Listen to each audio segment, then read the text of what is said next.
Looy kaayo ang mga bayot inig katigulang. Kay walay mo galam.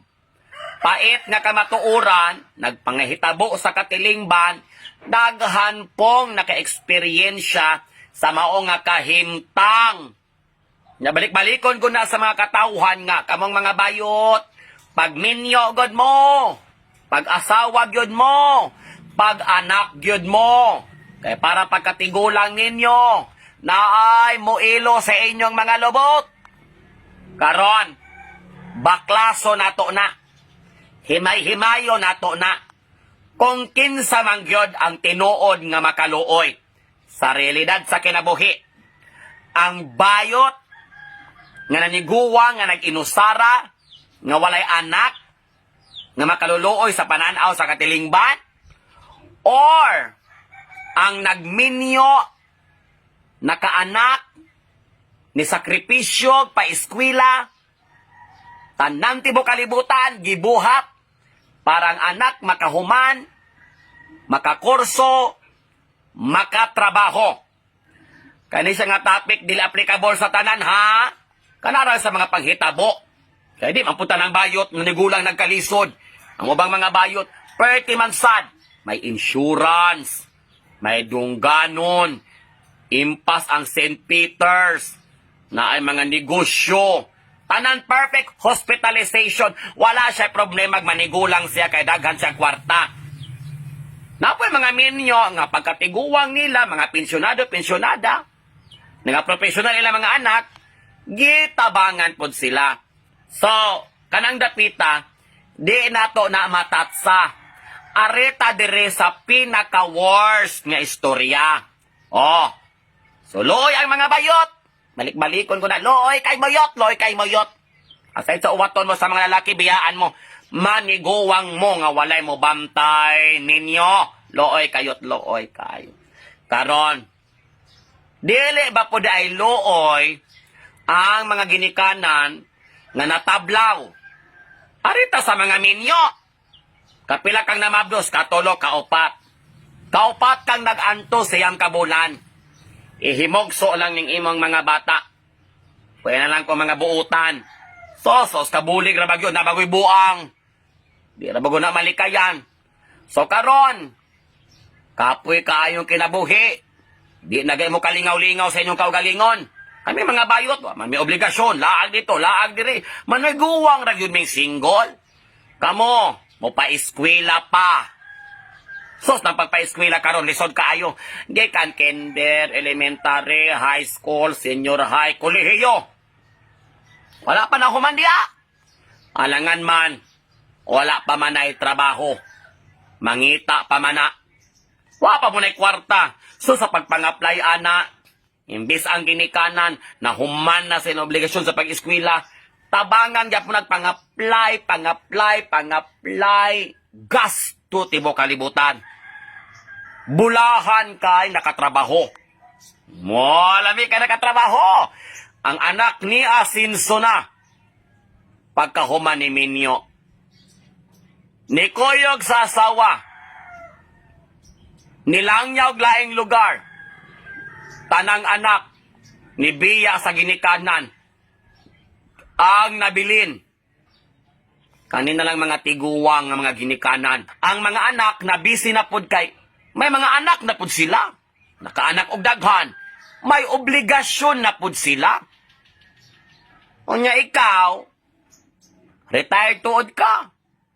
Sa liga nimo, SS, pensyon.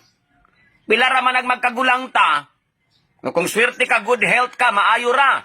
Pero kung dili, maintenance. Imong anak kay wala naman sa inyong balay. Mo-hire kag katabang. Unya duha naman mong galuya, masakiton. Mo-hire kag duha ka katabang. Unsa naman ron?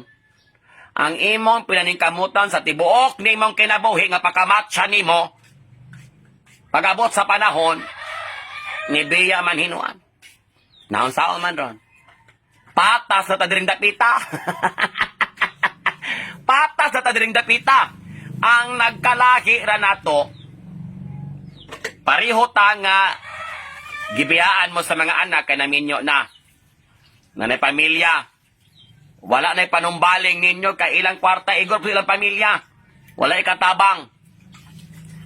Ano pa mga bayot? Miniguang po nga nag-inusara. Karon, arita sa giagian nga mga tuig sa atong kinabuhi.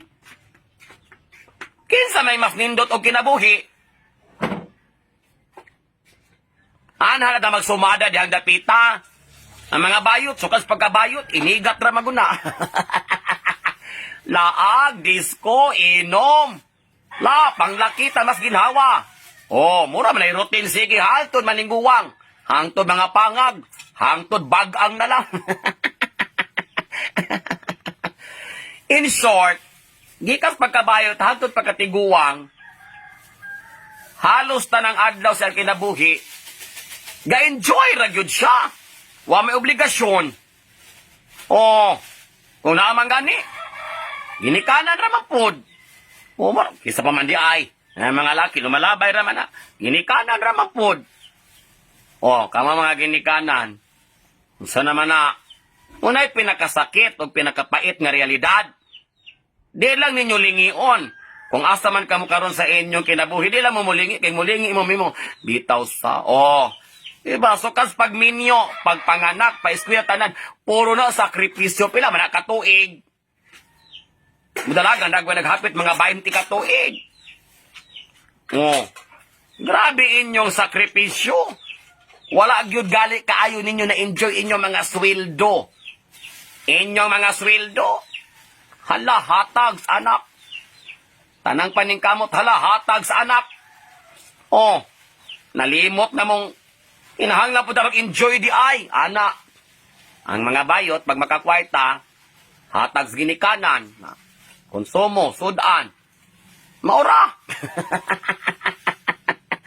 Muna kamo na lang desisyon diha mga day. Kamo na gud lamay desisyon diha kung kinsa gayod ang mas adunay malipayon nga kinabuhi ini katiguwang. Ang bayot ba nga walay anak nga mogalam? Or ang mga managtiayon ba nga adunay mga anak pero gibiyano gipasagdaan? Sige. Decision is all yours mga day. The bottom line is, mag-iyahay ragot tag paningkamot. Og maniguro ta sa atong kaugalingon, bayot ka man, minyo ka man, may mga anak ka man o wala, ato ragong siguradoon ang atong mga kinawing. At the end of the day, puro tabang malipayon. Biyaan man tao dili. Happy ragi hapon. So, no need of comparison aning kinabuhia nga moingon mo nga mas bongga mi kay minyo mi may anak. Haluoy mga bayot kay wa may mga anak. Wala na compare karong panahon na mga day. Iyahay tagbuhi-buhi. Ngunay ginaingon nga matira ang matibay. Laitan ako niya mga palopyan. Job.